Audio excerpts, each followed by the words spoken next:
The millionaire farmer burst into the workshop furious, pointing at the young woman in front of everyone. "If you fix that monster in 10 minutes, this whole workshop is yours."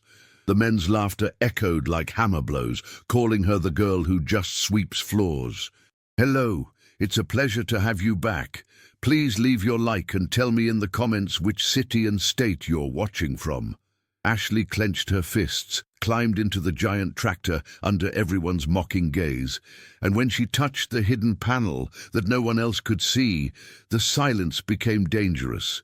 Something that 22-year-old woman did up there left the millionaire pale, the mechanics trembling, and nobody understood how a humble young woman could know that. Subscribe to the channel and tell us in the comments from what part of the world you're watching this story.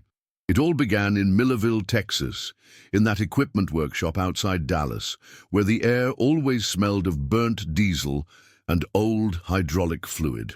Ashley Davis was 22 years old, with small but calloused hands and knowledge that absolutely nobody in that place knew she carried like an inherited treasure. Every morning, Ashley arrived at Thompson Agricultural Repairs at 6 sharp. Not to work on engines, not to fix machinery, but to sweep the greasy floors, organize the wrenches that mechanics threw around like garbage, and carry toolboxes that weighed more than most people expected a young woman to handle. The 6 workshop mechanics, all men, all wearing their blue coveralls stained with grease, all with that arrogance that comes from believing you own knowledge, looked at her as if she were invisible, or worse, as if she were a nuisance. The clean-up girl, they called her. Never Ashley, never Miss, just the girl. As if she had no name, as if she had no history. But oh, my friends, what a history this young woman had. Ashley had been raised by her father, Michael, until just 2 years ago, when everything changed forever. Michael wasn't a mechanic from ordinary workshops. No, sir. Michael had been a technical engineer for Caterpillar Inc., one of those men who knew the guts of the biggest agricultural machines you can imagine. From the time Ashley was 12 years old, every weekend and every school vacation, Michael took Ashley to the equipment yards. While other girls her age were at the mall or focusing on makeup, she was underneath massive combine harvesters, learning transmission systems of farming equipment that could harvest hundreds of acres in a single day. By 18, she could diagnose failures in power-shift transmissions of John Deere tractors just by listening to the engine sound. "Listen, sweetheart," her father would tell her in that deep voice of a working man, placing Ashley's hand on the vibrating metal of a differential housing. "Machines speak to us. You just have to learn their language. The smallest bolt can stop the biggest machine, and the most humble person can have the most valuable knowledge." Those words had been repeated to her 1,000 times, 1,000 times, until that terrible afternoon 2 years ago when Michael passed away in a farm accident.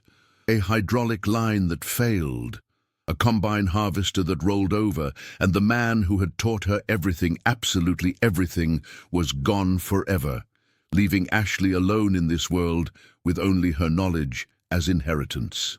Ashley and her mother, Sarah, moved from their small farm to Millerville.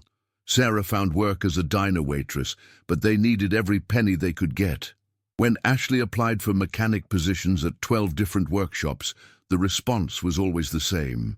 "We don't hire women for mechanic work," they'd say with condescending smiles, "but if you want to clean the shop." And Ashley, who needed to help her mother pay rent on their small apartment, who needed to eat, who needed to survive, accepted the humiliation of sweeping floors while watching mediocre mechanics make mistakes she could fix with her eyes closed.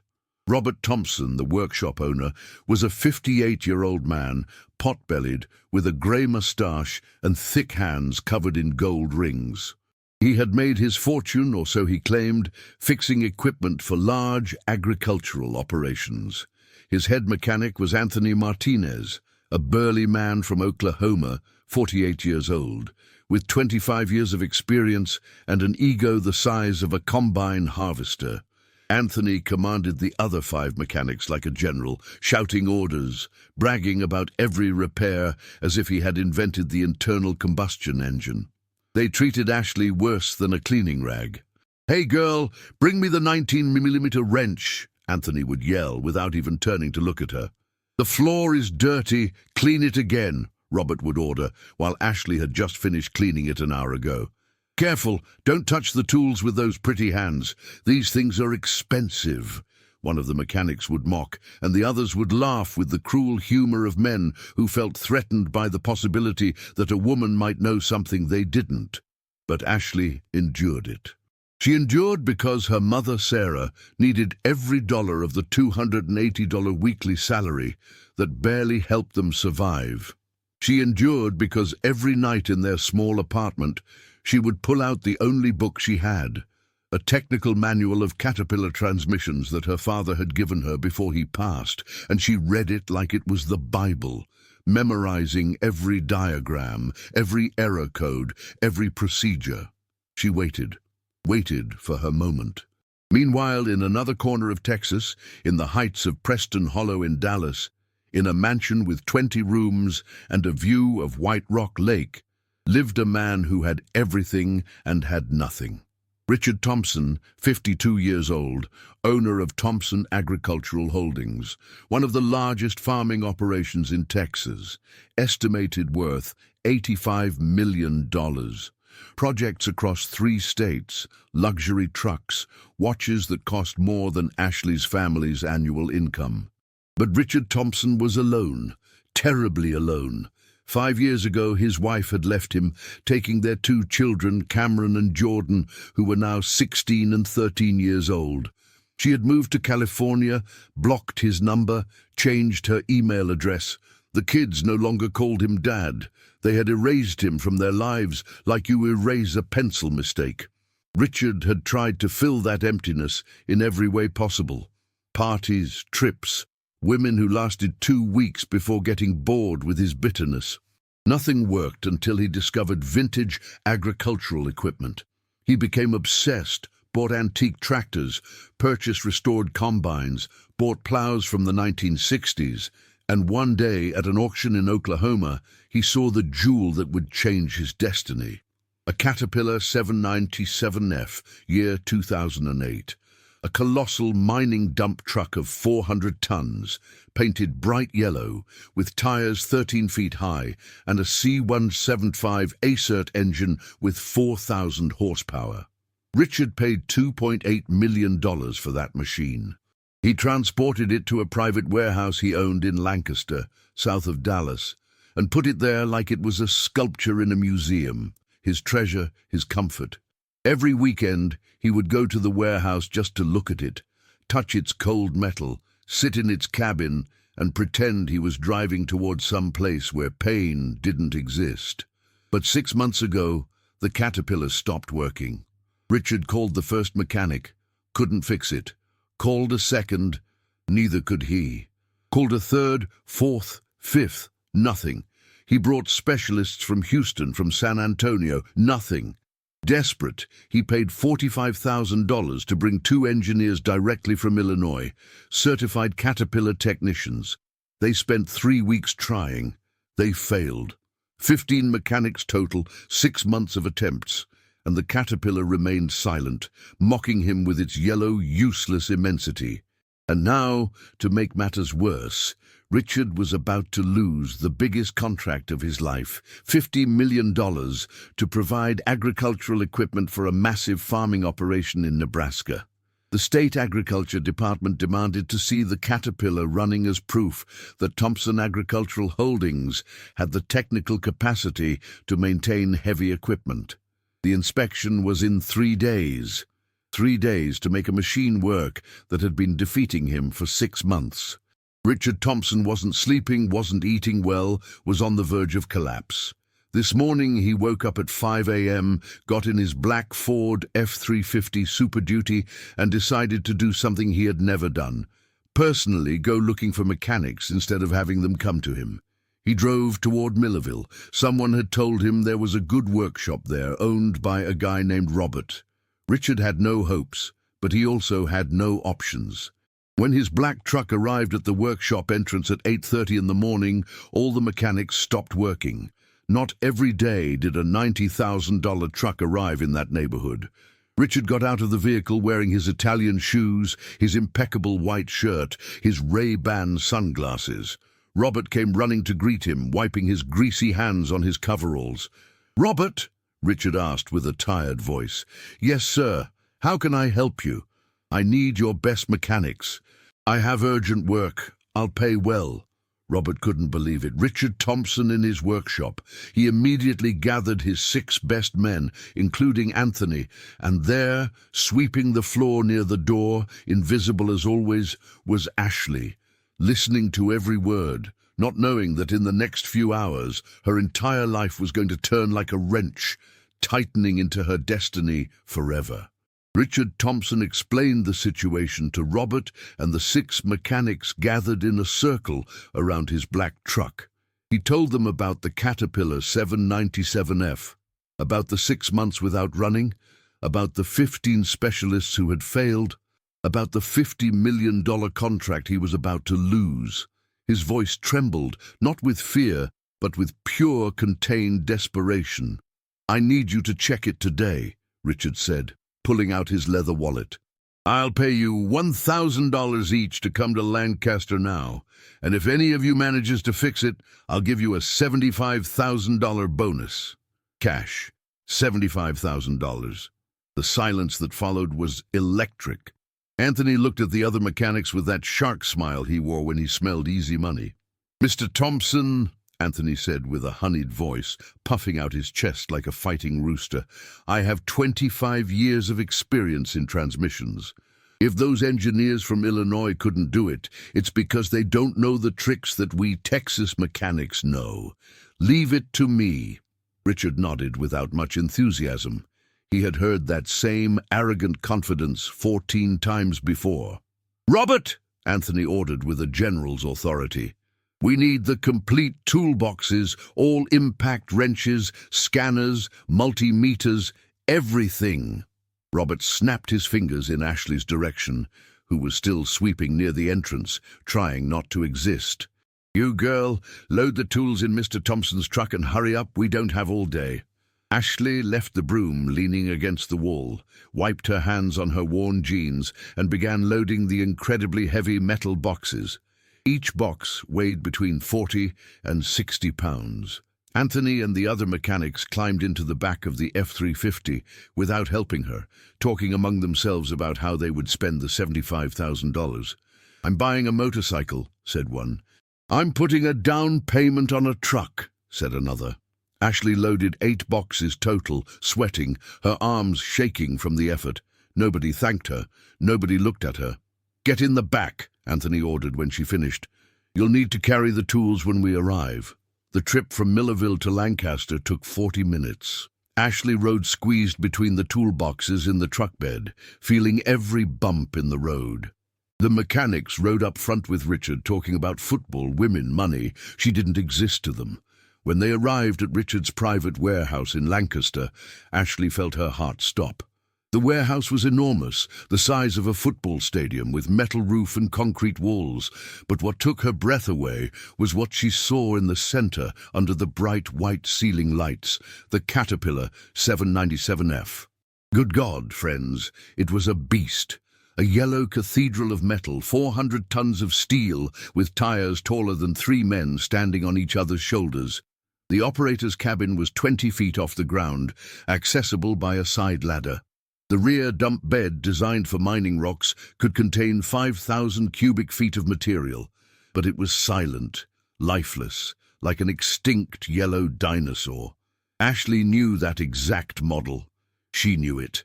Her father, Michael, had worked on 2 797Fs at a mining operation when Ashley was 17 years old. She perfectly remembered the afternoons she had spent watching her father do maintenance on those power-shift transmissions, memorizing every valve, every solenoid, every hydraulic line. But she said nothing. She swallowed her words and began unloading the toolboxes, while the 6 mechanics walked around the Caterpillar like it was a monument, whistling with admiration.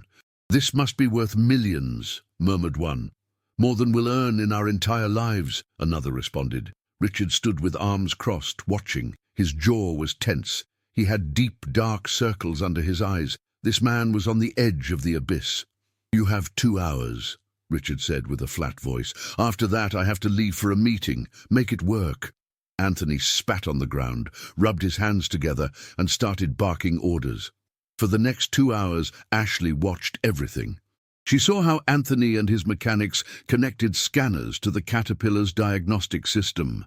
She saw how they checked the C-175 ACERT engine, verifying injectors, sensors, filters. She saw how they dismantled part of the transmission system, checking hydraulic fluid, pumps, valves, and she saw how every attempt to start ended in the same thing. Click, click, click. The engine turned, but wouldn't start. The digital screens showed error messages that the mechanics couldn't interpret. Ashley saw the exact error on the digital panel when one of the mechanics tried to start from the cabin. For a second, an error code appeared, E557. Her heart jumped. She knew that code. Her father, Michael, had taught it to her. Hydraulic bypass solenoid valve. Michael had said that afternoon at the mining operation, with his hand on Ashley's shoulder. It's an emergency valve that almost nobody uses. It's hidden in the right rear side panel. If someone closes it manually and forgets about it, the entire system locks up, and the error code only appears if you turn on the ignition to ACC position and press the diagnostic button 5 times. 5 times, Ashley. Remember that. She had remembered. Of course she had remembered. Every word from her father was engraved in her memory like sacred commandments, but she remained silent, carrying tools, being invisible, until she saw Richard Thompson on the verge of a nervous breakdown. It was 11:30 in the morning. The 6 mechanics were soaked in sweat, frustrated, throwing tools to the ground. Anthony was yelling that the problem was electronic, that they needed a Caterpillar specialist, that this was beyond their reach. Richard Thompson got up from the plastic chair where he was sitting. He walked toward Anthony with slow, dangerous steps. You told me, Richard whispered with a voice trembling with contained rage, that if the engineers from Illinois couldn't do it, it was because you knew tricks they didn't know. Anthony stepped back. Sir, this is... You told me you had 25 years of experience, Richard shouted, and his voice echoed throughout the entire warehouse. 25 years and you can't do what I asked. It's just that this model is very... I'm going to lose $50 million, Richard roared. And for the first time, Ashley saw something in his eyes that scared her. It wasn't anger, it was pure desperation, the kind of desperation that makes men do crazy things. 50 million, everything I built is going to crumble because of this machine. A terrible silence fell.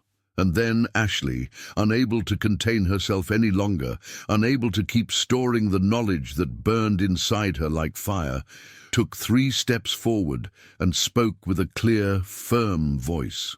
Sir, I know that model. The silence that followed was like the air before thunder. The 6 mechanics turned to look at her. Robert opened his eyes wide. Richard Thompson looked at her as if she had just materialized from nowhere. And Anthony, oh my God! Anthony burst into laughter that made Ashley want to disappear into the ground. What did you say? Anthony asked, walking slowly toward her with that cruel predator's smile. I know that model. You? Anthony exploded in hysterical laughter. The other mechanics joined in nervously, relieved to have someone else to take their tension out on. You know this model? The cleanup girl? Anthony grabbed her by the arm, his thick fingers squeezing the young woman's skin, and dragged her to the center of the warehouse under the bright white lights, all eyes on her, all eyes judging her. Let's see. Enlighten us, Anthony said with venomous sarcasm. Where did you study mechanics?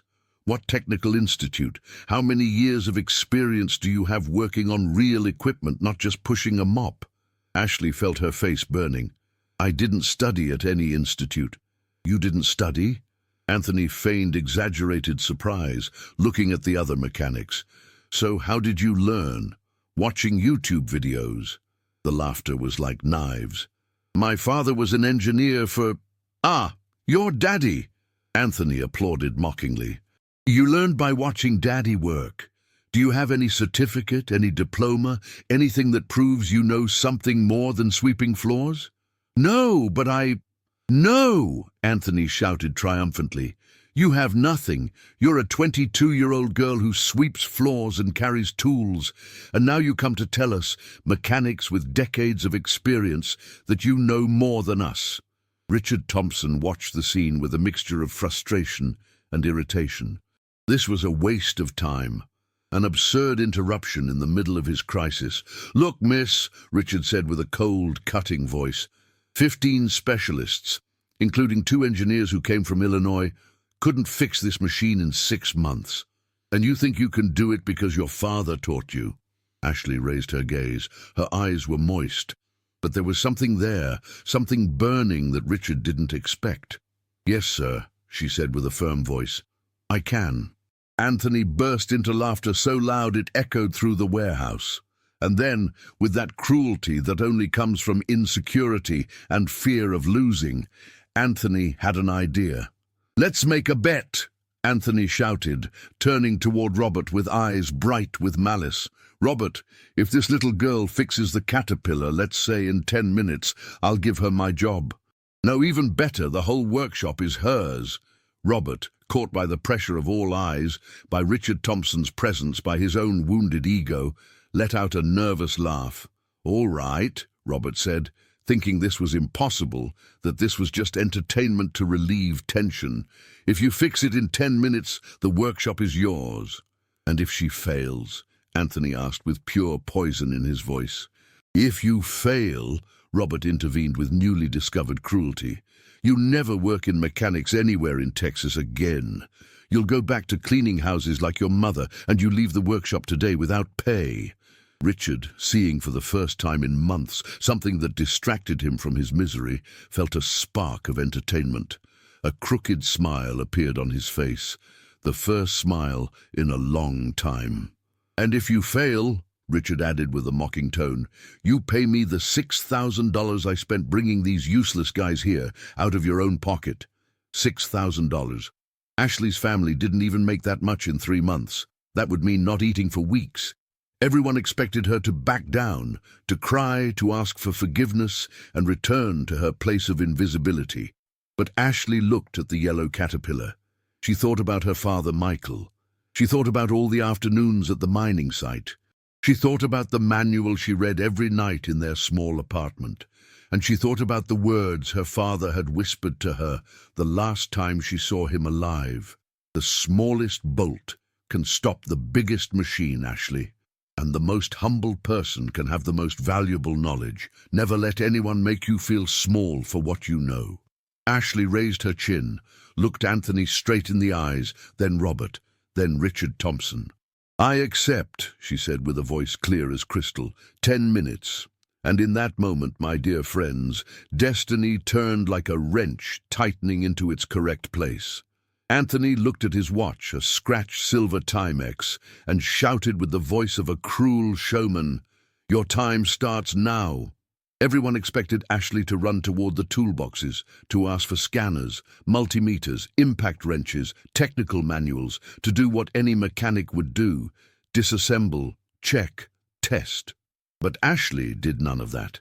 She didn't ask for a single tool, not one. She simply walked with calm steps, too calm for someone who had just bet her entire life, toward the right rear side of the colossal caterpillar. Her worn work boots echoed on the concrete floor of the warehouse. Everyone followed her with their eyes, some with mocking smiles frozen on their faces, others with morbid curiosity. Ashley reached the side access ladder of the caterpillar. That metal ladder with anti-slip steps that led up to the transmission compartment. Without hesitation, she began to climb. Her calloused hands gripped the rungs with the confidence of someone who had climbed those ladders 1,000 times before. alongside a man who was no longer here, but who lived in every movement she made. She reached the side compartment of the 8-speed power-shift transmission, a cavern of metal, cables, hydraulic hoses, and components the size of watermelons. She opened the metal hatch with a click that resonated in the tense silence of the warehouse. And then she did something that left everyone perplexed. She didn't touch anything. She just pulled a small flashlight from her back pocket, one of those that cost $10 at any hardware store, and stuck her head inside the compartment. The yellowish light from the flashlight danced over the components, while Ashley examined with her eyes, only with her eyes, as if she were reading a sacred book written in metal. "What is she doing?" murmured one of the mechanics. "Wasting time," Anthony responded with a nervous giggle. "She has 8 minutes left." But there was something in Ashley's absolute concentration that began to create a crack in the mocker's confidence. She didn't move like someone desperate. She moved like someone who knew exactly what she was looking for. 3 minutes, exactly 3 minutes passed, with Ashley observing the inside of the transmission without touching absolutely anything. Sweat ran down her forehead. Her breathing was deep, controlled, and then suddenly she pulled her head out of the compartment, closed the hatch, and climbed down the ladder. "Did you give up already?" Anthony asked with barely disguised relief. "You still have 7 minutes." But Ashley didn't pay attention to him. She walked directly toward the front of the Caterpillar, toward the operator's cabin that was 20 feet off the ground. She climbed the metal steps of the main ladder. 1, 2, 3, 4, 5, 6, 7, 8 steps, until she reached the cabin door. She opened the door with a metallic screech, climbed into the operator's seat, an enormous seat designed for big men who worked 12-hour shifts in mines, and her petite frame looked tiny in the massive cabin. Richard Thompson stepped forward with a furrowed brow. "What the hell is she doing?" "I have no idea," Robert admitted with a voice suddenly less confident. And then Ashley did something that made all the mechanics exchange looks of absolute confusion. Instead of trying to start the engine, instead of turning the key to the ignition position, she simply turned the ignition key to the ACC position, accessories, a position that only turns on the electrical systems without starting the engine. The digital panel of the cabin lit up with green, yellow, and red lights, warnings, pressure readings, temperature, voltage. Ashley observed the panel with that same surgeon's concentration she had shown in the transmission. And then, with precision that froze everyone's blood, she pressed a specific button on the panel, a small black button marked DIAG, 5 times consecutively. Click, click, click, click, click. Everyone watched without understanding anything. The digital panel blinked, the numbers danced, and then, like a secret revealing itself only to whoever knew the secret code, a series of letters and numbers appeared on the screen. E5557. Ashley closed her eyes. A tiny smile, almost invisible, appeared on her lips. "Dad," she whispered to herself, "thank you."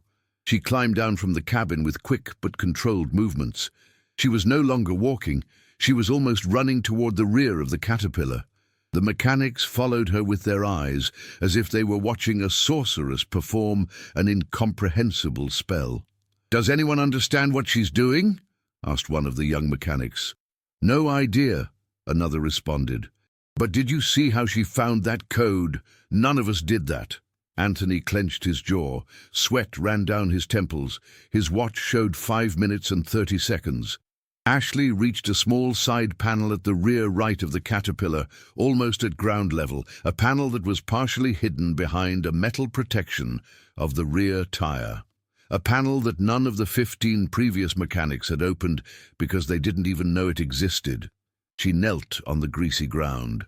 Her fingers searched for the panel's lock, a simple metal latch, and opened it with a click. Behind the panel was a labyrinth of black and orange hydraulic hoses, pressure connectors, valves of different sizes. But Ashley knew exactly what she was looking for. Hidden among the hoses, almost invisible unless you knew of its existence, was a small valve the size of a fist with a manual handle shaped like a T. a hydraulic bypass emergency solenoid valve. It was turned completely to the left, closed. Ashley put her right hand between the hoses. The space was so narrow that her knuckles scraped against the metal. But her small hands, those hands that the mechanics had looked down upon, those hands that were supposedly only good for cleaning, reached perfectly where larger hands couldn't have fit. She grabbed the valve handle and with a firm, decisive movement turned it 180 degrees clockwise. The sound was insignificant, barely a soft metallic click, but for Ashley it was like hearing her father Michael's voice telling her, "Well done, sweetheart." She stood up, closed the side panel, wiped her hands on her jeans, and walked back toward the cabin ladder. 6 minutes and 40 seconds, Anthony announced with a trembling voice, trying to sound confident but failing miserably. Ashley climbed back into the cabin, sat in the operator's seat, took the ignition key between her fingers. The entire warehouse was in absolute silence, the kind of silence that exists just before the world changes forever. Richard Thompson had stood up, walked slowly toward the front of the Caterpillar, his eyes fixed on the cabin where sat that young woman who minutes ago was invisible and now was the only visible thing in the entire universe. Ashley took a deep breath, turned the ignition key to the full start position. The C-175 ACERT engine, with 4,000 horsepower, awakened with a roar that made the warehouse floor tremble. It wasn't a weak attempt. It wasn't a click. It was the roar of a resurrected beast, a bellow of metal and combustion that made the concrete walls vibrate, that made the tools rattle in their boxes, that made several mechanics step back instinctively with their hands over their ears. The Caterpillar was alive. All the panel lights illuminated in bright green. The hydraulic systems hissed as they activated. The compressed air from the brakes released a pneumatic sigh. The entire machine awakened like a yellow giant that had been pretending to be dead just to see who was worthy enough to revive it. With tears running down her cheeks, but with perfectly steady hands, Ashley engaged the transmission lever into first gear. The Caterpillar moved. 400 tons of metal advanced 10 feet inside the warehouse with a deep and powerful purr, the giant tires rolling smoothly on the concrete, leaving black rubber marks like the signature of its resurrection. Ashley pressed the brake, put the transmission in neutral, turned off the engine. The silence that followed was apocalyptic. Nobody moved, nobody breathed, nobody spoke. Anthony had his mouth open, his eyes bulging, his face white as paper. His hands were shaking, his legs seemed about to fail him. Robert was frozen, staring at the Caterpillar as if it were a divine apparition. The other 5 mechanics stepped back slowly, whispering to each other with broken voices. "It can't be. It's not possible. What did she do? How?"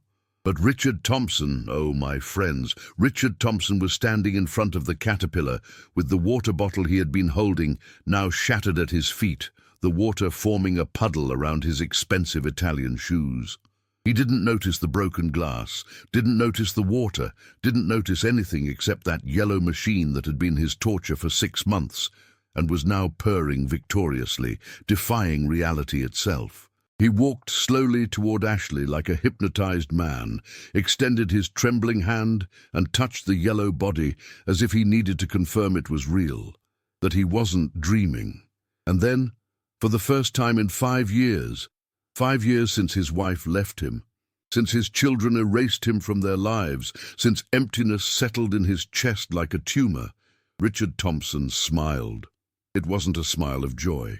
It was a smile of reverent amazement, of absolute surrender to something he couldn't understand, but that forced him to recognize that he had just witnessed something his money, his power, his arrogance could never buy. Ashley climbed down from the cabin with shaking legs, stood in front of Richard, petite compared to him, with her old clothes, her sweaty face, her hands scraped by metal, and said with a clear, firm voice, carrying her father Michael's voice in every syllable, 8 minutes and 40 seconds, sir. Richard Thompson remained standing in front of Ashley for what seemed like an eternity. His eyes, those eyes of a rich man accustomed to the world bending to his will, were glassy, incredulous. He opened his mouth twice without any sound coming out, as if his brain had disconnected from his ability to speak. Finally, with a hoarse voice trembling with raw emotion, he asked the only question that mattered. "How did you know?"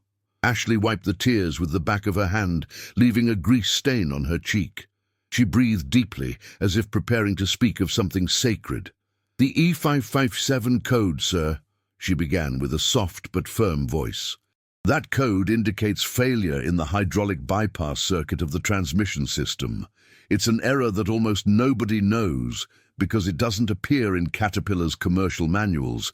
It's only in internal manuals for mine technicians." Richard took a step toward her. "And how do you—" "My father Michael," Ashley interrupted, and her voice broke when pronouncing that name. "He was a technical engineer for Caterpillar Inc. He worked with mining equipment, including two 797Fs exactly like this one. When I was 17 years old, he took me to an emergency repair. A Caterpillar had locked up just like yours. The mine mechanics had been unable to diagnose the problem for 2 days. Everyone in the warehouse had approached in a semicircle around Ashley, listening to every word as if it were a sermon. My father taught me that there was a manual bypass valve, an emergency valve that allows direct flow of hydraulic oil under pressure to the transmission system. It's hidden in the right rear side panel, and almost nobody knows it exists because it was designed only for field maintenance under extreme mining conditions. "But those engineers from Illinois," Richard began. "The engineers from Illinois tried to diagnose with the engine off," Ashley explained with a teacher's patience. "The E557 error code only appears if you turn the ignition to ACC position, accessories only without starting the engine, and press the diagnostic button exactly 5 times consecutively. It's an advanced diagnostic access sequence that my father memorized after working on these machines for years." Robert, who had been silent like a statue, murmured with a trembling voice, "But how did you know about the manual valve?" Ashley looked at him with those eyes that had seen too much discrimination for her age, but carried the wisdom her father had given her. "Because my father made me repeat the procedure 5 times that day at the mine. He told me, 'Ashley, someday this knowledge is going to save you. The smallest bolt can stop the biggest machine, and the most humble person can have the most valuable knowledge. People will try to make you feel small because you're a woman in this industry, but knowledge has no gender. Truth doesn't care who discovers it.'" Her voice broke completely. "He gave me his knowledge, and he passed away 2 years ago without knowing if I would ever get the chance to prove that a woman can be just as capable as any man in this field." The silence that followed was so dense you could cut it with a knife, and then something nobody expected happened. Anthony, the burly man who had humiliated Ashley, who had organized the cruel bet, who had turned her dignity into a spectacle based on gender prejudice, fell to his knees on the concrete floor, a 48-year-old man with 25 years of experience, kneeling before a 22-year-old woman. "I'm sorry," Anthony murmured with a broken voice. "I'm sorry, I'm sorry, I'm sorry." His thick hands covered his face, his shoulders trembled. He wasn't crying. He was being destroyed by the deepest shame a man can feel, the shame of recognizing he had been cruel and sexist to someone infinitely better than him. I didn't know," Anthony babbled. 25 years working, and I thought women couldn't. I thought you didn't belong here. I knew nothing compared to you." Ashley looked at him from above. For a moment, everyone thought she would humiliate him back, that she would demand revenge for all the sexist comments and discrimination. But she simply said with a tired voice, "Get up, sir. I don't need your apology. I just need you to never again assume that a woman can't do something just because she's a woman. Judge people by their knowledge and their actions, not by their gender." Robert was visibly shaking. He knew what was coming. The bet, the workshop. "Mr. Thompson," Robert stuttered, "the bet was said as a joke in the heat of the moment. A joke?" Richard Thompson's voice cut through the air like a knife. He was no longer the voice of the desperate man from an hour ago. It was the voice of the millionaire businessman who had built an empire with implacable decisions. Betting someone's career based on gender discrimination is a joke. Threatening to take away a woman's dignity because you think she doesn't belong in a man's world is entertainment. Robert stepped back. "Sir, Shut up," Richard ordered with chilling coldness. "I've heard enough sexist garbage from you." He turned toward Ashley. When he spoke, his voice had changed completely. There was no longer hardness. There was something like reverence. "Miss Ashley Davis," Richard said formally, and the fact that he used her full name and title for the first time made her look up in surprise. "In 8 minutes and 40 seconds, you did what 15 specialists, including certified engineers from Illinois, couldn't do in 6 months. Do you know what that means?" Ashley shook her head without daring to speak. "It means you have a gift," Richard continued with growing intensity, "a gift that this industry desperately needs. And I made the same mistake as all these fools. I judged you by your gender, by the fact that you were doing women's work like cleaning. I treated you as if you were invisible, when you are probably the most talented mechanic I've ever met in my life." He turned toward Robert with steel eyes. "The bet was that if she fixed the Caterpillar in 10 minutes, the workshop would be hers. She fixed it in less than 9. So here's my decision. I'm cancelling that bet because I'm not going to reward this chauvinist pig with the opportunity to lose his workshop." Robert exhaled with relief. "Instead," Richard continued, "I'm offering you something better, Miss Davis. I want you to be the technical director of the entire heavy equipment division of Thompson Agricultural Holdings. Salary, $12,000 monthly. Company truck, complete medical insurance, and absolute authority over all mechanics and engineers in my company." The air left everyone's lungs. "But that's not all," Richard added with something like a smile. "I'm going to register the diagnostic procedure you just executed as a technical patent, and that patent will be in your name and your father Michael's name. The royalties it generates will be completely yours." Ashley was shaking. "Sir, Why would you do that? You barely know me." Richard approached her until they were face to face. When he spoke, his voice was loaded with brutal honesty that exposed every wound in his soul. "Because 5 years ago I lost my family. My wife took my children to California, and they erased me from their lives. Since then, I've tried to fill that emptiness by buying things, machines, equipment, collections. I spent 6 months obsessed with making this Caterpillar work because it was easier to fix a machine than to fix my life." His eyes moistened. "And then you, a 22-year-old woman who has faced more discrimination and humiliation in one day than I have in my entire privileged life, showed me in 8 minutes that one person with true knowledge is worth more than 1,000 diplomas hanging on walls. You showed me that talent has no gender, that wisdom doesn't discriminate, and that the most valuable thing in this world is someone who honors those who taught them." Richard extended his hand toward her. "So yes, I know you. I know you because I saw how you honored your father's memory by proving that his teachings didn't end with him. And that's more valuable than any resume." Ashley looked at the extended hand, then at Anthony still kneeling, then at Robert sweating with fear, then at the other mechanics who had ignored and belittled her for weeks. "I accept," she said finally, "but with one condition." "What condition?" "That you take me to Riverside Cemetery in Millerville.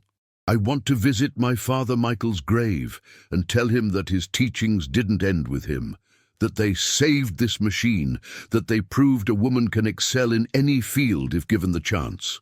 Richard Thompson nodded with a broken voice. "We leave tomorrow morning." They shook hands, the millionaire and the young woman mechanic, and in that handshake something more than a work contract was sealed. A transformation was sealed. Richard turned toward Robert and Anthony with executive coldness. "You two are fired from any project I finance. Your sexism and prejudice have no place in my companies." Then he looked at the other 5 mechanics, who had been silent witnesses to the discrimination. You have a choice. Work under Miss Davis's direction, with absolute respect, treating her as the professional she has proven to be, or find employment elsewhere. And let me be clear, any sign of sexism, any inappropriate comment, any attempt to undermine her authority because she's a woman, and you're out. Decide now. The 5 mechanics, ashamed but intelligent, nodded quickly. We'll work with her, sir, one murmured. With complete respect, another added, looking at Ashley with something like terrified admiration. She deserves it, said a third, his voice thick with guilt. Ashley looked at all of them, and instead of revenge in her eyes, there was something wiser. All right, everyone deserves second chances, but know that second chances are earned with actions, not words. I won't tolerate discrimination against anyone, man or woman, in my workshops. And so, my dear friends, in that warehouse in Lancaster, surrounded by the smell of diesel and the echo of the newly resurrected caterpillar, the world turned on its correct axis. But this was only the beginning of something much bigger that would change not just Ashley's life, but the lives of everyone around her. As they prepared to leave the warehouse, Richard couldn't stop looking at the yellow caterpillar, now purring softly and idle. For the first time in years, he felt something he thought he had lost forever. Hope.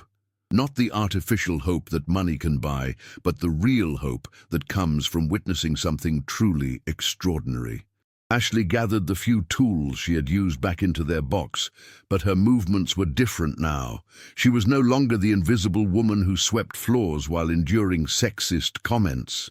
She was someone who had proven that knowledge, real knowledge passed down with love, could move mountains, or in this case 400-ton caterpillars. As they walked toward the warehouse exit, the late afternoon Texas sun streaming through the open doors, Ashley whispered a prayer her father had taught her years ago. Thank you for giving me the strength to honor what you taught me, Dad. I hope I made you proud and showed the world that your daughter could carry on your legacy. Tomorrow would bring new challenges, new responsibilities, and a completely different life. But tonight, Ashley would sleep knowing that her father's legacy lived on, not just in manuals and procedures, but in the heart of a 22-year-old woman who had just moved the unmovable and shattered every stereotype about what women could achieve in a man's world. The next morning, Richard Thompson arrived at Ashley's small apartment complex in Millerville at exactly 7 a.m., driving a brand-new Ford F-150 crew cab. Not his usual luxury truck, but something more appropriate for his new technical director's first day. Ashley was waiting outside with her mother Sarah, both of them looking like they hadn't slept much. Sarah had been crying on and off since Ashley told her about the previous day's events. She couldn't believe that her daughter, her little girl who just 2 years ago was helping her father in their small garage, was now the technical director of a multi-million-dollar agricultural operation. The fear in her eyes was visible, fear that this was too good to be true, fear that powerful men like Richard Thompson might change their minds, fear that the business world would be too harsh for her daughter. Mrs. Davis, Richard said as he stepped out of the truck, removing his cowboy hat respectfully, I want you to know that your daughter is extraordinary. What she did yesterday, I've never seen anything like it in 30 years of business. Sarah wiped her eyes with a tissue. Mr. Thompson, she's so young, and this industry is so male-dominated. Are you sure about this? The pressure, the responsibility, the way men might treat her?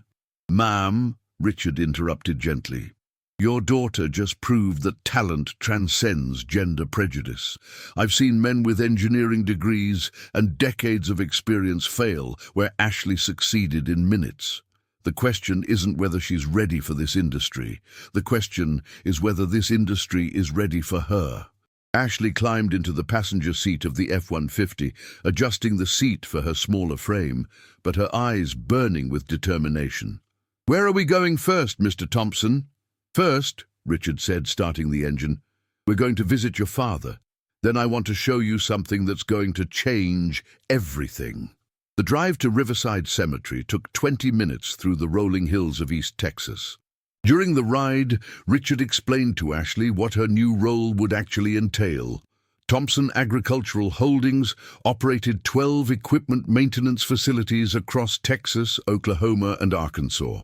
They maintained over 800 pieces of heavy agricultural equipment for farming operations throughout the region. The problem, Richard said, his hands gripping the steering wheel tighter, is that we're losing contracts because our diagnostic capabilities are outdated. Farmers can't afford to have their combines and tractors down for weeks while our mechanics guess what's wrong. What you did yesterday, that diagnostic precision, that's what we need to scale across our entire operation.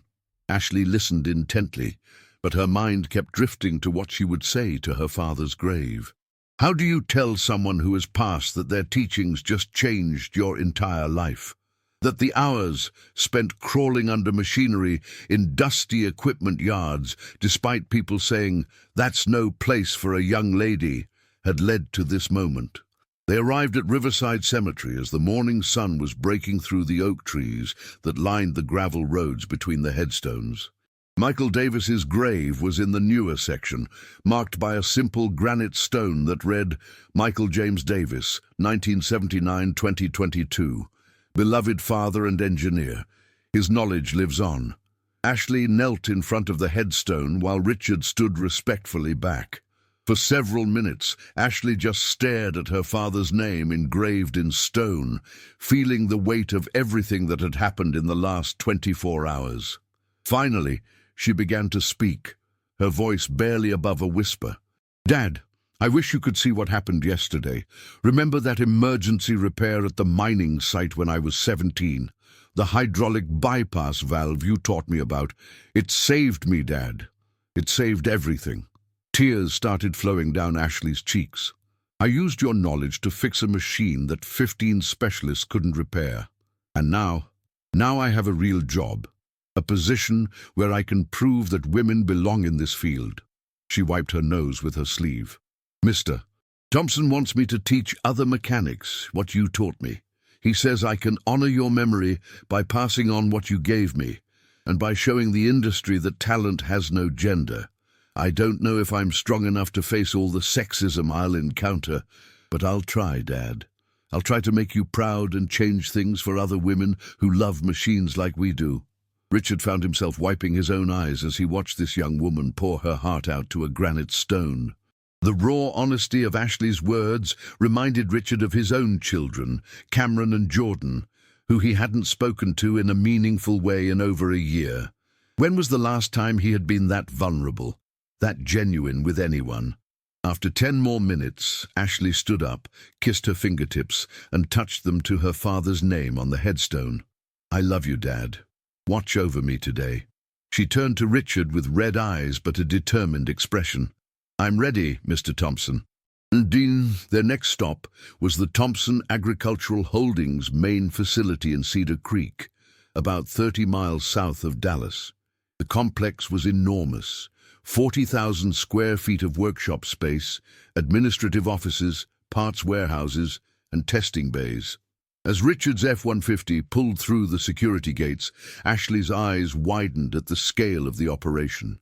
"This is just our main facility," Richard explained. "We have 11 others across 3 states. Ndidi." They parked outside the administrative building, a modern structure of steel and glass that looked more like a tech company headquarters than a farm equipment repair facility. "Today, I want to introduce you to our management team. Some of them, well, let's just say they're going to need convincing that a 22-year-old woman can run our technical operations." The first meeting was with Jennifer Walsh, the Chief Operating Officer, a sharp woman in her 40s who had been with the company for 15 years. When Richard walked into the conference room with Ashley, Jennifer's professional smile shifted to one of curiosity and perhaps relief. "Jennifer, I'd like you to meet Ashley Davis, our new Director of Technical Operations." Jennifer's expression was more welcoming than Ashley had expected. "Ashley, it's wonderful to meet you. Richard mentioned yesterday that he had found someone exceptional, though he was quite mysterious about the details. "Jennifer," Richard said, settling into his chair.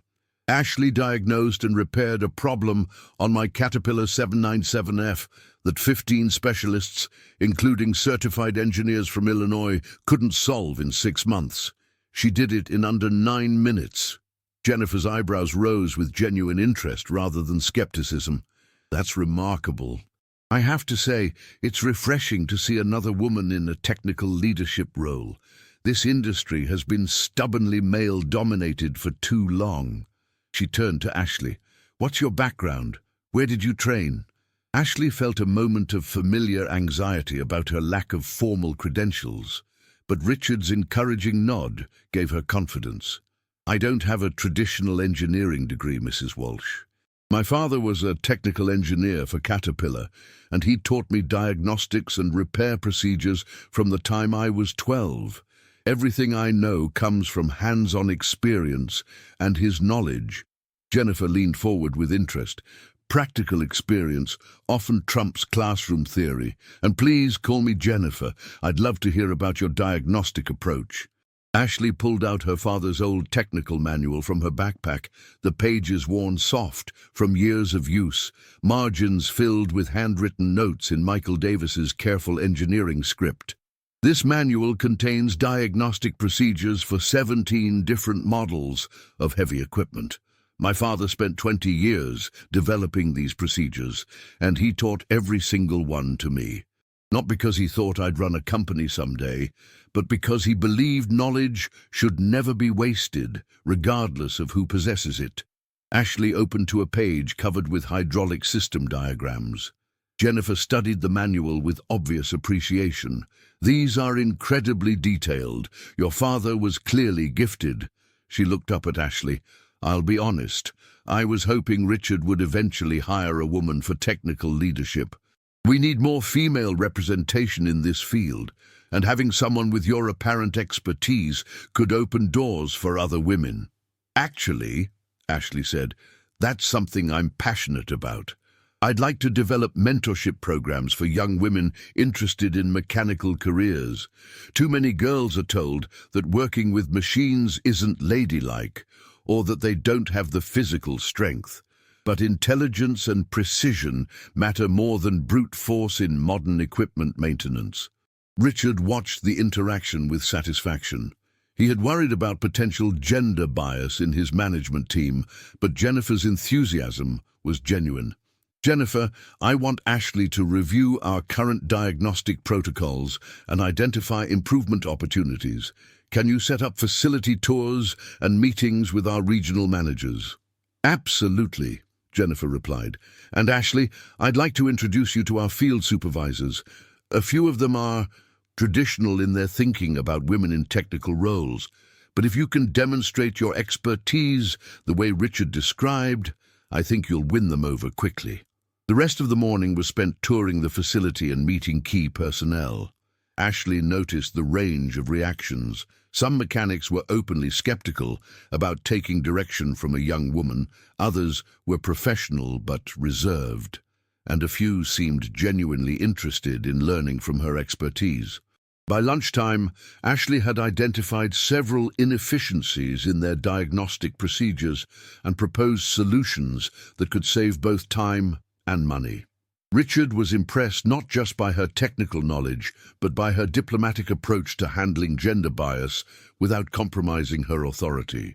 "Ashley," Richard said as they grabbed sandwiches from the cafeteria, "you've been here 4 hours, and you've already identified more improvement opportunities than our consultants found in 6 months. How do you want to proceed?" "I'd like to start with a pilot program," Ashley replied. "Choose one facility that's having persistent diagnostic challenges. Let me work with their mechanics for a week, training them on advanced procedures while demonstrating results. Once we prove the approach works, word will spread naturally." Jennifer, who had joined them for lunch, nodded approvingly. "Our Beaumont facility has been struggling with a series of complex transmission problems. The local manager, Tom Rodriguez, is a good man but admits he's stumped. It might be perfect for your pilot." "There's one thing," Ashley said carefully. "I want to be upfront about potential resistance.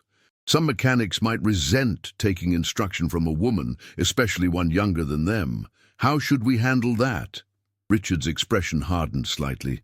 The same way we'd handle any employee who refuses to follow company protocols. Our technical director is our technical director, period. Anyone who can't respect that can find employment elsewhere. Jennifer added, "But Ashley, you should also know that success speaks louder than prejudice. Once you demonstrate your value, most professionals will come around.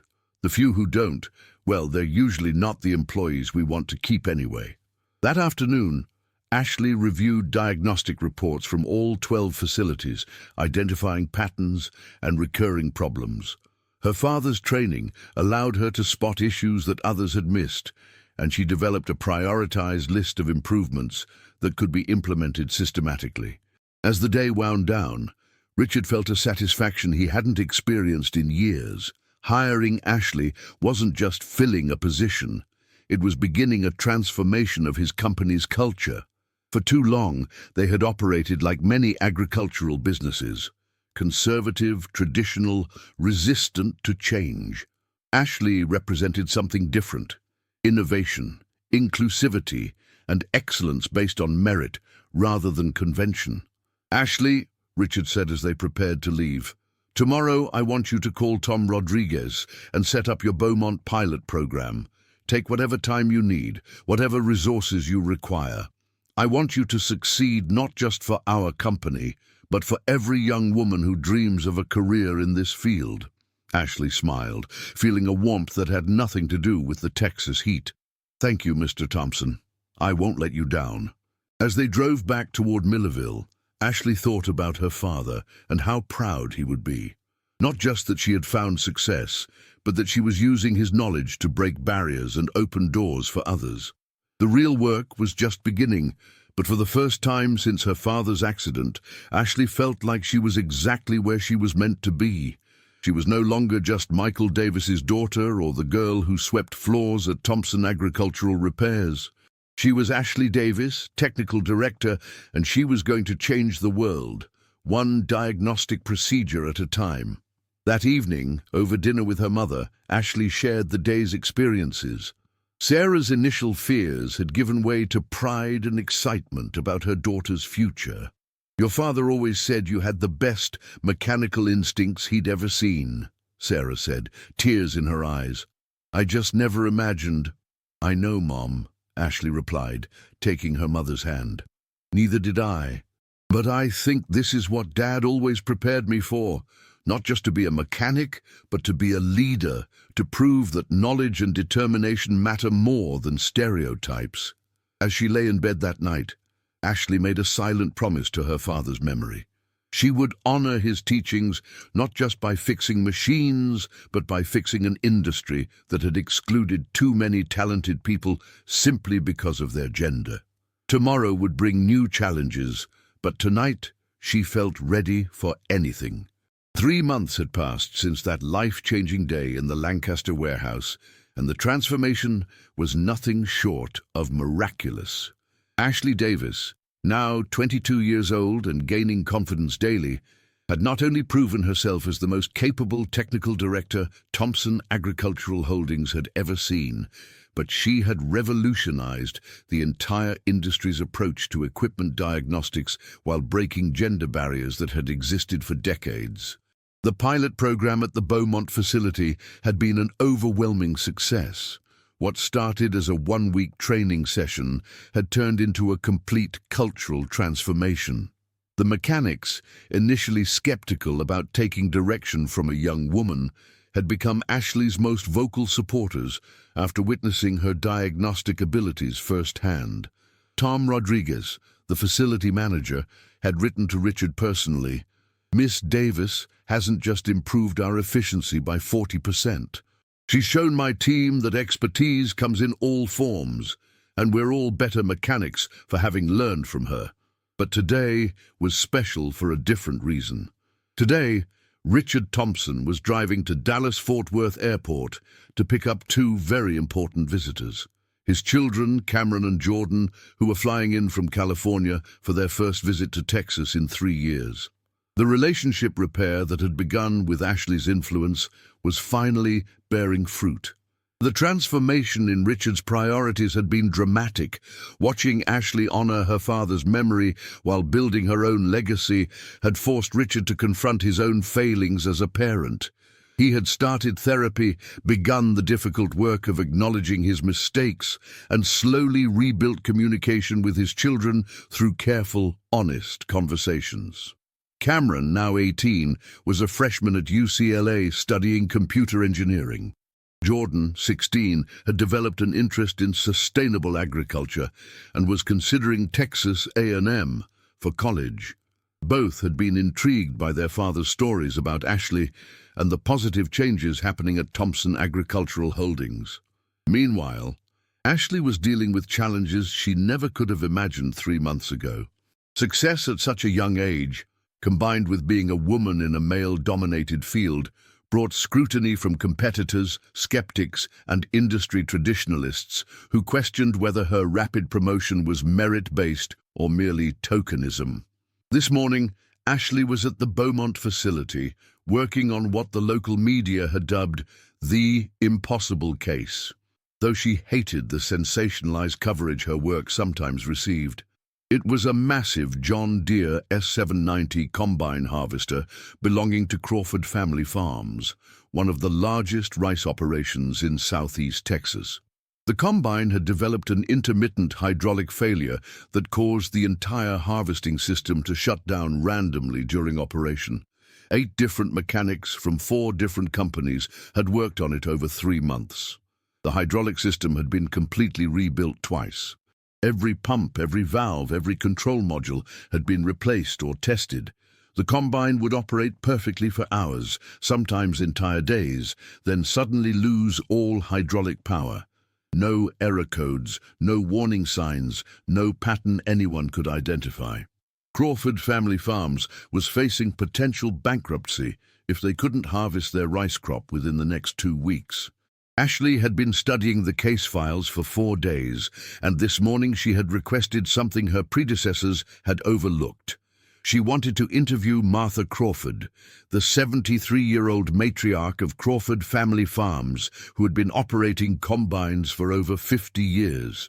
Most of the younger mechanics had dismissed Martha's observations, assuming an elderly woman couldn't understand modern hydraulic systems. Martha Crawford arrived at the Beaumont facility at 9 a.m., a weathered woman with silver hair pulled back in a practical bun and hands that showed decades of farm work. She walked with the confident stride of someone who had never doubted her place in the agricultural world, despite the gender barriers of her generation. "Mrs. Crawford," Ashley said respectfully, meeting her at the main entrance. "I know you've been asked about this combine's problems many times, but I'd like you to tell me exactly what happens when it fails. Not just the mechanical details, but everything you notice." Martha Crawford looked at this young woman, who supposedly held an executive position, and smiled warmly. "Young lady, I've been telling people for months what I observe, but most folks seem to think that because I'm an old woman, I don't understand these newfangled machines." "Mrs. Crawford, my father taught me that the person who operates a machine every day knows things that engineers never learn. Your observations matter to me." Martha's expression brightened. She spent the next 40 minutes describing in extraordinary detail every failure she had experienced. The time of day, weather conditions, which field operations she was performing, even seemingly unrelated details like soil moisture levels and which radio stations had clear reception. Ashley listened intently, taking careful notes, asking clarifying questions that surprised Martha with their sophistication. Finally, Ashley asked the question that no one else had thought to ask. "Mrs. Crawford, you mentioned that the failures seem to happen more often in the afternoons. Do you remember what you typically have for lunch on the days when the combine fails?" Martha looked puzzled for a moment, then her eyes widened with understanding. "Well, I'll be damned. Excuse my language, dear. On the days when I pack my lunch, I always bring my big thermos of sweet tea. But when the machine fails, those are the days when I stop at May's Diner in town and buy lunch there." Ashley was already moving toward the combine. Mrs. Crawford, can you show me exactly how you get in and out of the cabin when you're carrying your thermos versus when you've eaten at the diner? Martha demonstrated both scenarios, and Ashley immediately saw the subtle difference. When Martha carried her large thermos, she had to adjust her entry angle to avoid spilling. This minor change in movement pattern caused her to brush against a protective cover that shielded a critical hydraulic line connection behind the operator's seat. Over time, this repeated contact had gradually loosened the protective cover, allowing vibration to intermittently separate a hydraulic connection that was designed to be permanent. The fix took 15 minutes and cost $18, a new protective cover and proper securing of the hydraulic connection. Word of Ashley's success spread quickly, but this time the coverage focused on her investigative approach and respect for operator experience. Agricultural magazines praised her methodology, and several farming associations invited her to speak about integrating operator knowledge with technical diagnostics. But Ashley was dealing with pressures beyond just technical challenges. The constant attention was affecting her in ways she hadn't expected. She had started receiving both supportive messages from young women inspired by her success and hostile communications from people who resented her prominence in a traditionally male field. Her mother, Sarah, had noticed the changes. Ashley was sleeping less, spending more and more time trying to prove herself worthy of the trust placed in her, as if one mistake would confirm every sexist assumption about women in technical roles. That afternoon, Richard Thompson was at DFW Airport, standing at Gate 15 with a nervousness he hadn't felt since his first major business presentation 20 years ago.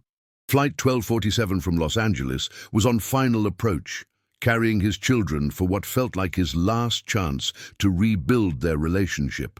Cameron was the first to emerge from the jetway, taller than Richard remembered, and carrying himself with the confidence of someone who had found his path in life. Jordan followed, now 16, and showing the thoughtful demeanor that reminded Richard of his own analytical nature. For a moment, the three of them just stood there, uncertain how to bridge the gap of 3 years and thousands of miles of emotional distance.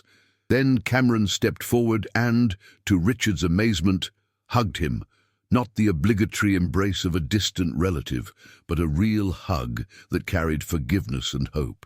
"Hi, Dad," Cameron said, and those simple words carried more meaning than any business deal Richard had ever negotiated. Jordan joined the hug more tentatively, but with genuine warmth, and for the first time in 5 years, Richard Thompson felt like he might actually deserve a second chance at being a father. The drive from the airport gave them time to reconnect. Cameron talked about his engineering studies and his interest in developing sustainable technology solutions for agriculture. Jordan shared his passion for environmental science and his dream of helping farmers adapt to climate change challenges. Richard found himself genuinely interested in their perspectives, not just proud of their accomplishments, but curious about their ideas and opinions. The guilt of lost years was still there, but underneath it was gratitude that his children had become thoughtful, principled young adults despite his absence from their daily lives. That evening, over dinner at Richard's house, he told them about Ashley Davis.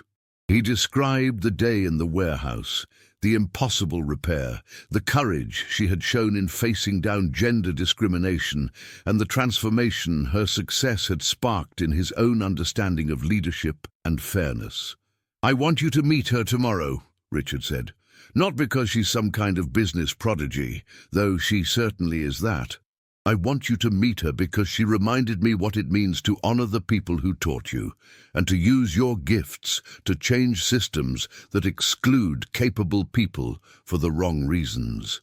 Cameron leaned forward, intrigued. "Dad, you said she's 22. How is she handling all this pressure, being the only woman in executive leadership, the publicity, the people who probably question whether she deserves her position?" Richard's expression grew serious. "That's actually something I'm concerned about. Ashley's mother mentioned that the stress is affecting her. She's carrying the weight of not just her own success, but representing all women in the industry. Every decision she makes is scrutinized more harshly than a man's would be. Jordan, who had been thoughtful throughout the conversation, spoke up. That sounds exhausting.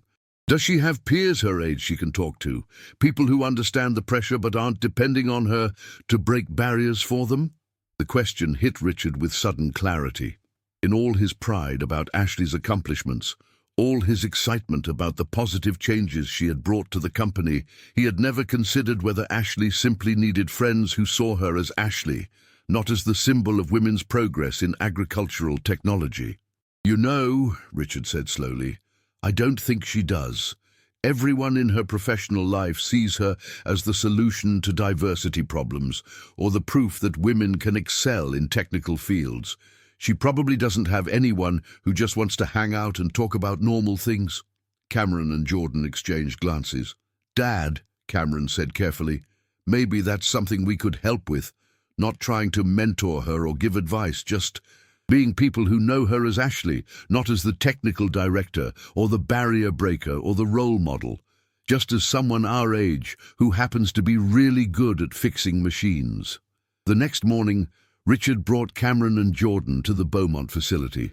Ashley was in the main workshop, reviewing diagnostic reports with Tom Rodriguez and training 2 new mechanics on advanced troubleshooting techniques. When Richard knocked and entered with his children, Ashley looked up from a hydraulic schematic. "Ashley, I'd like you to meet my son Cameron and my daughter Jordan. Kids, this is Ashley Davis, our technical director." Ashley stood up professionally, extending her hand for a business-appropriate handshake, but Cameron smiled casually. "It's great to finally meet you, Ashley. Dad's told us about your work, but honestly, I'm more curious about whether you ever get tired of being the only woman in the room and having to represent your entire gender every time you fix something." The directness of the question caught Ashley completely off guard. She was used to being asked about technical procedures, business strategies, future plans. Nobody had ever asked her about the emotional toll of constantly breaking barriers. Well, it's part of the responsibility," Ashley began, falling into her professional mode. "That's not what I asked," Cameron said gently. "I asked if you get tired of it, because honestly, it sounds exhausting to never be allowed to just be yourself." Ashley looked down at her hands, then back at these 2 young people who seemed genuinely interested in her as a person rather than as a symbol. "Yes," she said quietly. "Sometimes I feel like I can never just be Ashley who loves machines. I always have to be Ashley who proves women can succeed in technical fields." Jordan stepped forward. "Want to see something cool Cameron's been working on? It's not related to your job at all." For the next hour, Ashley found herself engaged in conversations that had nothing to do with hydraulics, diagnostics, or gender representation. Cameron showed her programming concepts for agricultural automation. Jordan talked about sustainable farming practices, and gradually Ashley began to relax in a way she hadn't in months. They were just 3 young professionals sharing ideas, and for the first time since her promotion, Ashley felt like she could be exactly who she was, not a symbol or a pioneer, but simply Ashley Davis, someone who happened to know a lot about machines and was fortunate enough to have found people who valued that knowledge. As the afternoon progressed, Richard watched his children connect with Ashley and realized that healing sometimes comes in unexpected forms. His kids were helping Ashley remember how to be young while still being professional, and Ashley was showing them what it looked like to honor your parents' teachings while forging your own path. "You know," Ashley said as they prepared to leave, "this is the first time in months I've talked about technical stuff without worrying about whether I was representing women correctly. It's nice to just discuss ideas with people who see me as a colleague, rather than as a test case for whether women belong in this industry." Richard felt a deep satisfaction that had nothing to do with business success. His family was healing, his company was thriving, and the young woman who had catalyzed these changes was finding the support she needed to carry the responsibilities she had embraced. Tomorrow would bring new challenges, but today had proven that growth and connection were still possible, even after years of distance and pain. 2 years had passed since Cameron and Jordan's first visit to Texas, and the world had changed in ways that none of them could have imagined that spring day, when a 22-year-old woman climbed into a broken caterpillar and changed everyone's destiny. Ashley Davis was now 24, no longer the uncertain young woman who swept floors while enduring sexist comments, but a confident leader whose innovations had revolutionized agricultural equipment maintenance across North America while opening doors for women throughout the industry. The mentorship programs Ashley had envisioned had grown into something magnificent. The Michael Davis Equality in Engineering Initiative operated out of a state-of-the-art facility in Cedar Creek, providing technical training and career support specifically designed to address barriers facing women and minorities in mechanical fields. Over 400 young people had participated in the programs, and their success stories filled industry publications like Modern Parables of Talent, triumphing over prejudice. But the most remarkable transformation belonged to the Thompson family. Richard had sold the empty mansion in Preston Hollow and moved to a comfortable ranch house near the training facility where he could be actively involved in the daily operations. Cameron had transferred to Texas A&M for his final 2 years, specializing in agricultural automation systems that complemented Ashley's diagnostic innovations.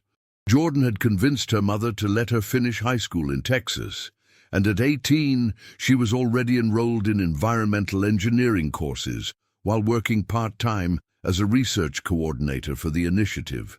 Together, the family had created something that none of them could have accomplished alone, a bridge between technological innovation and social progress. This morning was special, though none of them knew it yet. This morning would bring a visitor who would remind them all that redemption has a way of multiplying when it touches the right hearts, and that the most powerful transformations often come from the most unexpected sources. Ashley was in the main workshop of the facility, leading a seminar for 24 women ranging in age from 18 to 35. Today's lesson was on hydraulic system diagnostics, the same principles her father had taught her under the hood of farm equipment in dusty Texas fields. But these women came from diverse backgrounds: recent high school graduates, single mothers looking for career changes, military veterans transitioning to civilian life, and even a few women who had left traditional female careers to pursue their passion for mechanical work. "Remember what we've learned about listening to machines?" Ashley was saying as she guided the group through a diagnosis of a Case IH Combine's transmission system. Every machine tells a story through its sounds, its vibrations, the way it responds to commands. Your job isn't to impose your assumptions onto the machine, but to understand what the machine is trying to tell you. And never let anyone convince you that being a woman somehow impairs your ability to hear that story. Maria Santos, a 28-year-old former teacher whose husband had left her with 2 young children, raised her hand. "Ashley, what do you do when male colleagues try to mansplain basic concepts to you, even when you clearly know more than they do?" It was a question born from recent experience, and Ashley recognized the frustration in her voice because she had lived it herself. "Maria, let me tell you something my father taught me, and something I had to learn through trial by fire," Ashley said, setting down her diagnostic tools and giving the group her full attention. "Competence speaks louder than condescension. When a man tries to explain something you already know better, you have 2 choices. You can waste energy getting angry, or you can demonstrate your superior knowledge so clearly that his ignorance becomes obvious to everyone watching." She gestured toward the combine they were working on. "This machine doesn't care about gender stereotypes. It doesn't care about anyone's assumptions about what women can or can't do. It only cares about one thing: can you solve its problems? That's the only credential that ultimately matters: results." Maria nodded, but Ashley could see she needed more than just words. Ashley made a mental note to spend extra time with Maria after the seminar to help build the confidence that would carry her through the inevitable moments when others would doubt her abilities simply because of her gender. As the morning session was ending, Jennifer Walsh appeared in the workshop doorway. She had become much more than Ashley's former skeptical colleague. Jennifer was now the initiative's director of operations and Ashley's closest mentor, the person who had taught her how to navigate corporate politics and regulatory requirements while staying true to her principles of inclusion and excellence. "Ashley, you have a visitor," Jennifer said, but there was something in her tone that suggested this wasn't an ordinary appointment. "He's waiting in your office, and I think you should see him alone first." Ashley finished cleaning up from the morning lesson and walked to her office, which had evolved from a simple workspace into a command center overlooking multiple workshop floors, with walls lined with technical manuals, photographs from graduation ceremonies, and thank you letters from women whose careers had been launched through the initiative's programs. Sitting in the chair across from Ashley's desk was a man who looked to be in his early 50s, wearing a simple work shirt and jeans, with calloused hands and eyes that held a mixture of humility and determination. What struck Ashley immediately was something familiar about his posture, the careful way he sat, as if he was trying to take up as little space as possible. "Miss Davis," the man said, standing up and extending his hand with obvious nervousness. "My name is Anthony Martinez. I think you might remember me." Ashley's breath caught in her throat. The name was instantly familiar, but the man before her bore little resemblance to the arrogant, hostile mechanic who had organized the cruel bet 2 years ago in that Lancaster warehouse. "Mr. Martinez," Ashley said carefully, shaking the offered hand, "I remember you.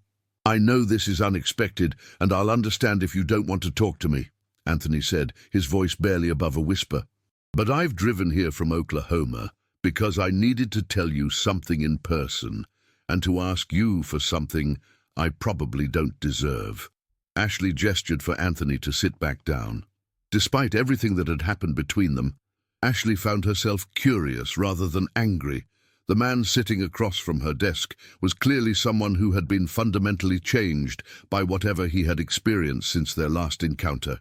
"2 years ago," Anthony began, his voice shaking slightly, "I was the worst kind of person. I was cruel to you because I was afraid that a woman could know more than me, afraid that everything I thought I knew about being a man in this industry was wrong, afraid that I was just an angry middle-aged fool who had wasted his life treating people badly." Ashley listened without interrupting, sensing that these were words Anthony had been rehearsing for a long time. "After what happened in that warehouse, after I lost my job and had to explain to my wife and daughter why I was unemployed, I hit bottom. I mean, really hit bottom.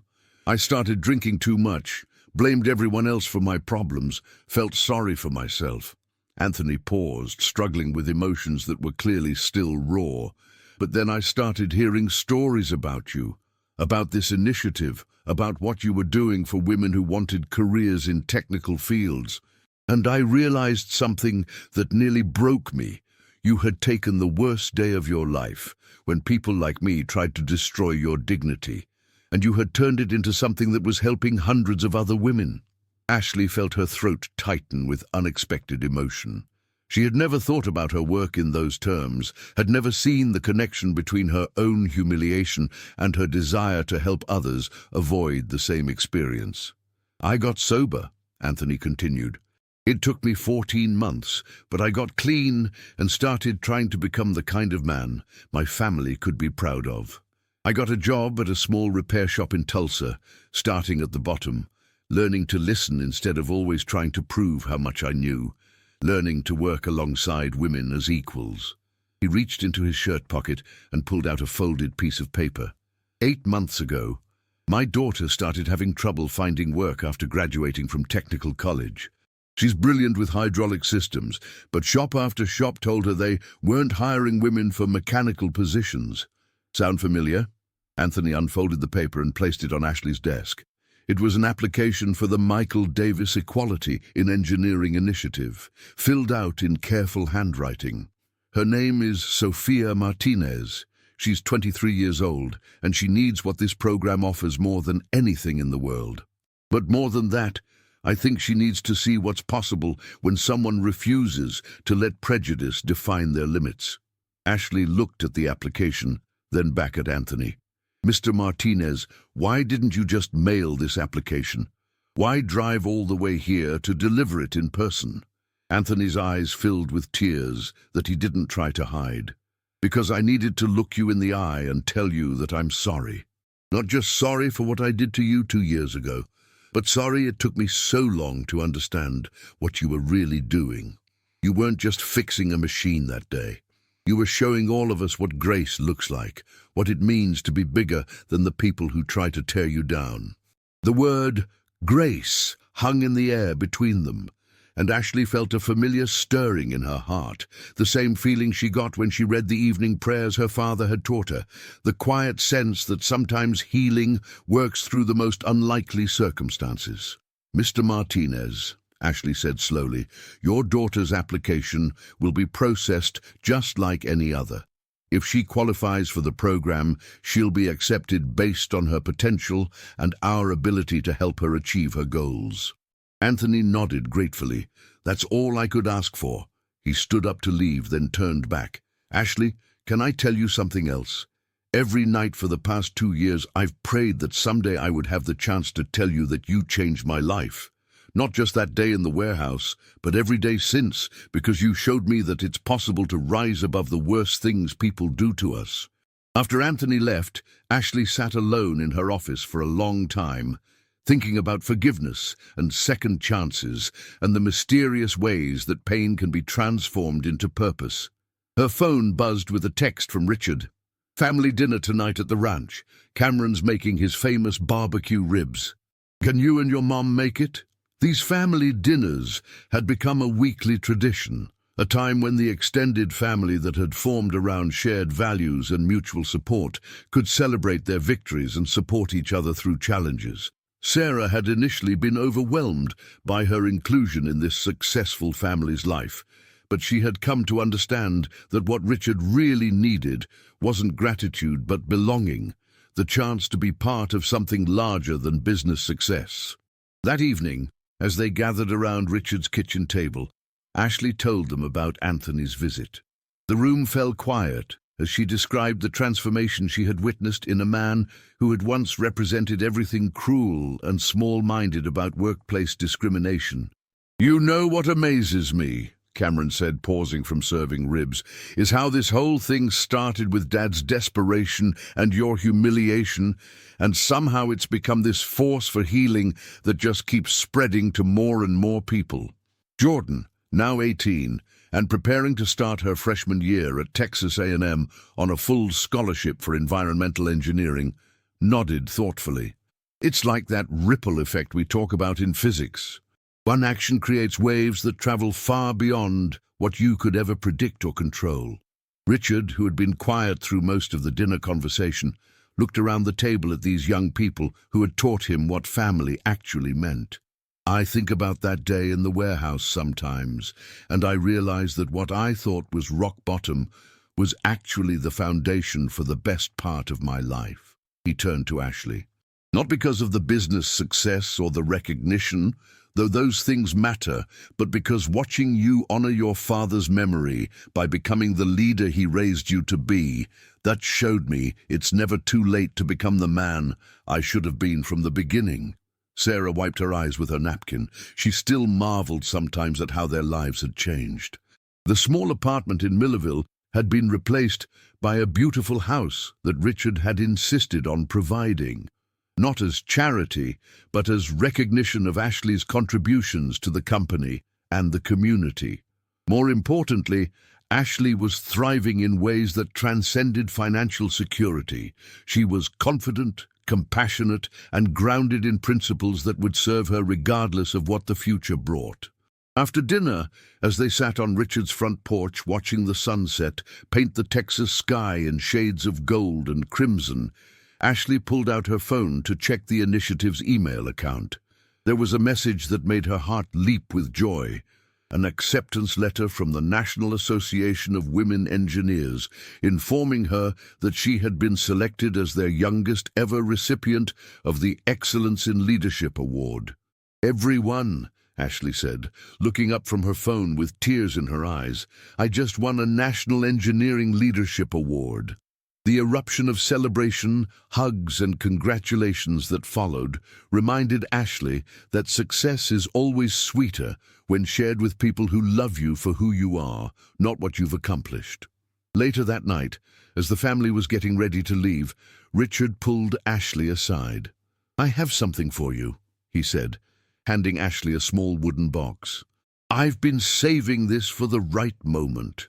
Inside the box was a watch, not an expensive luxury timepiece, but a beautiful, practical watch designed for working women, with an inscription on the back, "To Ashley Davis, in honor of Michael Davis. Time spent breaking barriers is never wasted. The Thompson family." Ashley looked up at Richard with tears in her eyes. "Richard, I don't know what to say." "You don't have to say anything," Richard replied, his voice thick with emotion. "Just promise me you'll never forget that the knowledge your father gave you isn't just about fixing machines. It's about fixing systems that exclude talented people for the wrong reasons, one diagnostic at a time." As Ashley and her mother drove home through the quiet streets of Cedar Creek, past the facility where her journey had begun 2 years ago, Ashley thought about the long, winding path that had brought her to this moment. She thought about her father, whose love and wisdom lived on in every lesson she taught, and every young woman whose life was changed by the initiative. She thought about Anthony Martinez, whose transformation proved that people can change when confronted with the consequences of their prejudices. She thought about Richard Thompson, who had learned that true wealth comes not from what you own, but from what you contribute to others' success. And she thought about tomorrow, when she would return to the workshop and teach another group of women that they were capable of far more than society might expect from them. That knowledge is the greatest inheritance anyone can receive, and that sometimes the most profound changes in the world begin with someone brave enough to challenge the assumption that certain jobs aren't for women. As they pulled into their driveway, Ashley whispered a prayer of gratitude that her father had taught her years ago. "Thank you for giving me the strength to honor those who came before me and the wisdom to prepare the way for those who come after." Uldam, the young woman who had once swept floors in obscurity while enduring daily reminders that she didn't belong, was now a leader preparing to change an entire industry's culture, and the echoes of that transformation would ripple through countless lives for generations to come. In the end, Ashley realized, her father had been right all along. The smallest act of courage can move the largest obstacles, and love, once set in motion through the sharing of knowledge and the breaking of barriers, never truly ends. The next morning brought news that Sophia Martinez had been accepted into the initiative's advanced program, and Ashley smiled as she imagined the conversation Anthony would have with his daughter that evening. Another family would be healed, another barrier would be broken, and the circle of transformation would continue to grow. Ashley Davis had learned to fix more than machines. She had learned to fix a world that too often told talented people they didn't belong. One person, one opportunity, one act of grace at a time.